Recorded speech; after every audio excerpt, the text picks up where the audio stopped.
हमारी बच्ची का मुंह एक बार दिखाओ। हमको नहीं दिखाया गया। 3 घंटे तक खड़े रहने के बाद dead body of the girl जिसके मुंह में खून था फोटो खींच के लाके मुझे दिखाते हैं। बच्ची का शरीर में कोई कपड़ा नहीं था, पैर दोनों राइट एंगल में मिला गया।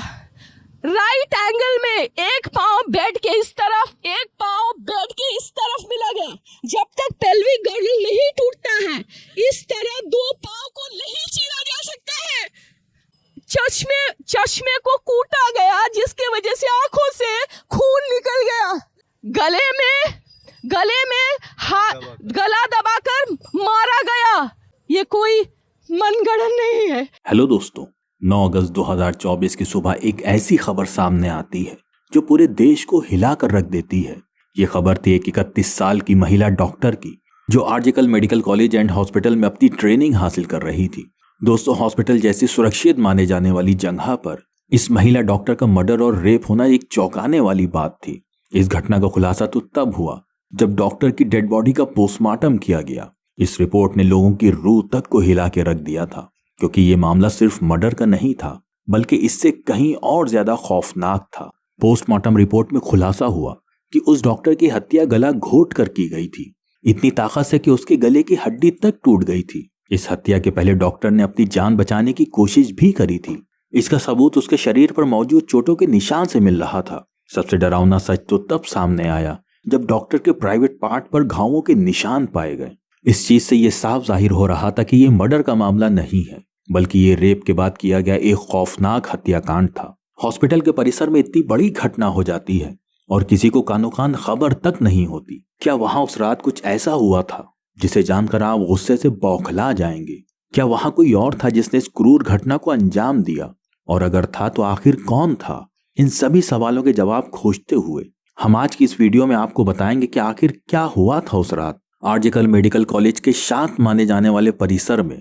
जब आपको सच का सामना होगा तो यकीन मानिए आपके भी रोंगटे खड़े हो जाएंगे। सो दोस्तों, यहाँ पर मैं उस फीमेल डॉक्टर को पहली ही वीडियो की तरह पूजा नाम से रेफर करने वाला हूँ और ये उनका रियल नाम नहीं है, सो प्लीज कंफ्यूज ना होइएगा। पूजा आरजिकल मेडिकल कॉलेज एंड हॉस्पिटल से अपनी डॉक्टर की ट्रेनिंग ले रही थी। 8 अगस्त 2024 को हर दिन की तरह पूजा अपनी नाइट शिफ्ट पर होती है और अपनी जॉब कर रही होती है कि तभी रात के 11 बजे उनके पास उनकी मदर का फोन आता है, जैसे कि हर दिन आता था, क्योंकि पेरेंट्स को अपने बच्चों की तो चिंता हमेशा होती है। पूजा की मदर उनसे पूछते हैं कि क्या तुमने खाना खा लिया और सब ठीक है, जिसके रिप्लाई में पूजा बोलती हैं कि वो एकदम ठीक ठाक हैं और वो बस अपने कुछ पेशेंट को देखने जा रही हैं, जिसके बाद वो अपने कलीग के साथ बैठकर खाना खाएंगी।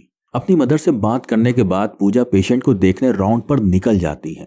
सारे पेशेंट को देखने के बाद और अपना काम खत्म करने में पूजा को रात के 2 बज जाते हैं, जिसके बाद वो अपने कलीग के साथ जाकर हॉस्पिटल के कैंटीन में बैठ जाती है, जहां मिलकर ये लोग अपना खाना खाते हैं और साथ ही साथ थोड़ी बातें भी करते हैं। खाना खाते खाते और बातें करते हुए रात के 3 बज जाते हैं और इस वक्त पूजा थोड़ी सी थकान महसूस करती है।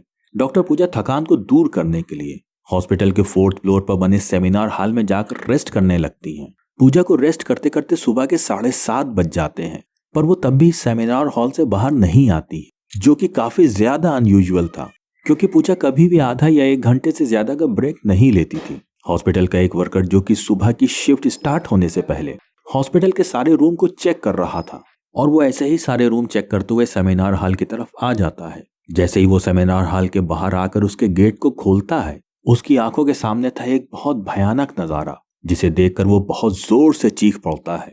उसके इस तरह चीखने की आवाज सुनकर उसके आसपास के लोग वहां पर इकट्ठा हो जाते हैं और वो देखते हैं कि सेमिनार हॉल के अंदर पूजा की बॉडी बिना कपड़ों के पड़ी हुई है और उसकी बॉडी पर ब्लड के निशान भी हैं। यहाँ पर खड़े सभी लोगों के लिए ट्रॉमा से कम नहीं था, स्पेशली दूसरी फीमेल डॉक्टर्स और वहां के वर्कर्स के लिए, क्योंकि उन्होंने अपनी आंखों के सामने ऐसा नजारा पहली बार देखा था, वो भी एक हॉस्पिटल के अंदर। पूजा की डेड बॉडी को देखकर आसपास खड़े सारे लोग उसे स्ट्रेचर पर लिटाते हैं और इमरजेंसी रूम की तरफ लेकर भागते हैं ताकि डॉक्टर उसकी कुछ हेल्प कर सके।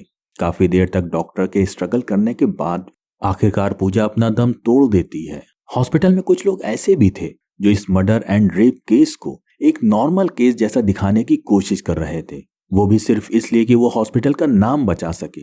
मगर जब पोस्टमार्टम रिपोर्ट सामने आई तो सारी चीजें क्लियर हो गई और सभी के सामने दूध का दूध और पानी का पानी हो गया। पोस्टमार्टम रिपोर्ट से साफ साफ पता चल रहा था कि पूजा के साथ किसी ने जबरदस्ती गलत हरकत करने की कोशिश करी है, और जब वो उस इंसान से अपने आप को बचाने लगी तो उसने उसका गला घोट दिया। उसने पूजा को बुरी तरह से मारते हुए उसके साथ रेप भी किया। ये सारे प्रूफ मिलने के बाद ये केस पुलिस के हैंडओवर कर दिया जाता है और पुलिस वाले इस क्रिमिनल को पकड़ने के लिए लग जाते हैं। सबसे पहले पुलिस उस क्राइम सीन पर ही छानबीन शुरू करती है जहां पर यह सब हुआ था। किस्मत से पुलिस वालों को वहां पर पूजा के कुछ नेल्स एंड ब्लड सैंपल्स मिलते हैं और साथ ही साथ एक ब्लूटूथ बैंड भी। ये केस शायद और भी जल्दी सॉल्व हो जाता अगर उस फ्लोर पर सीसीटीवी कैमरे होते, मगर बदकिस्मती से उस फ्लोर पर और सेमिनार रूम में कोई सीसीटीवी कैमरा नहीं था।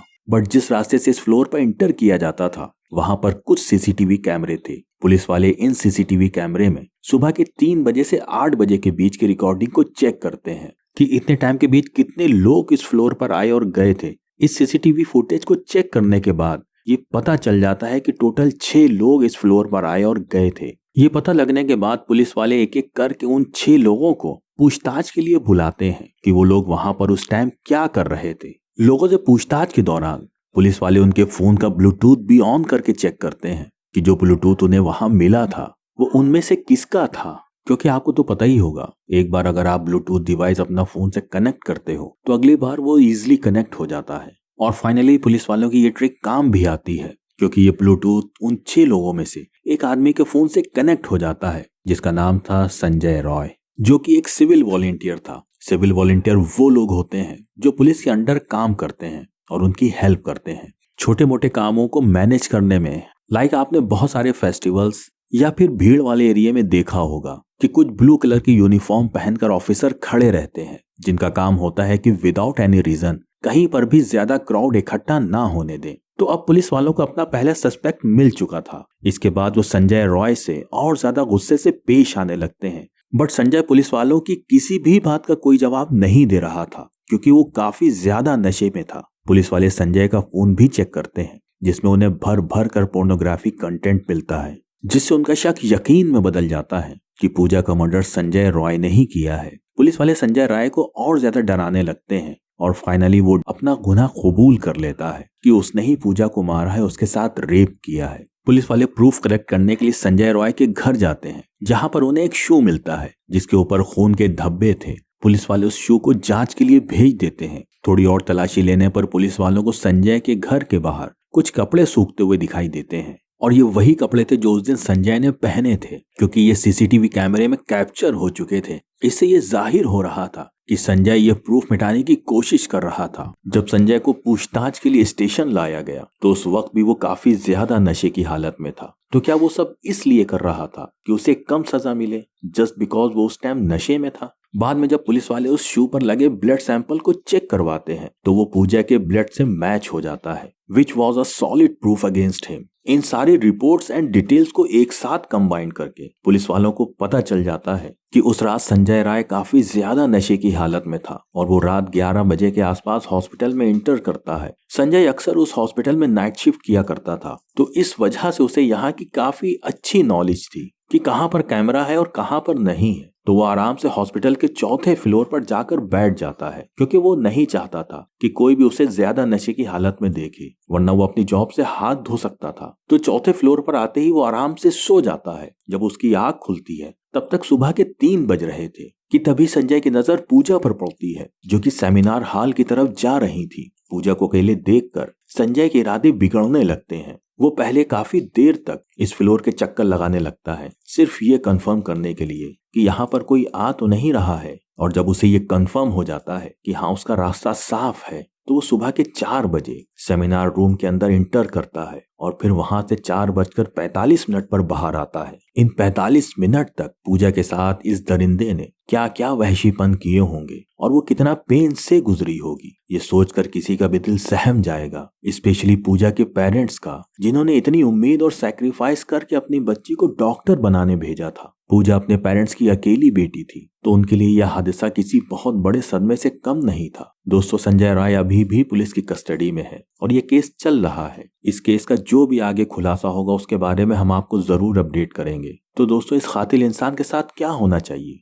आप हमें कमेंट्स में जरूर बताइएगा। तो दोस्तों, आपसे रिक्वेस्ट है इस वीडियो को ज्यादा से ज्यादा लाइक और शेयर करें ताकि दूसरे लोगों तक भी सच्चाई पहुंच सके। अगर आपने अब तक क्राइम की रियल कहानी चैनल को सब्सक्राइब नहीं किया है तो जाने से पहले चैनल को जरूर सब्सक्राइब कर लें। लेटेस्ट वीडियो की जानकारी के लिए बेल आइकन दबाना ना भूलें। क्राइम की दुनिया से जुड़ी ऐसे ही कहानियों के लिए हमारे साथ लगातार जुड़े रहें। धन्यवाद।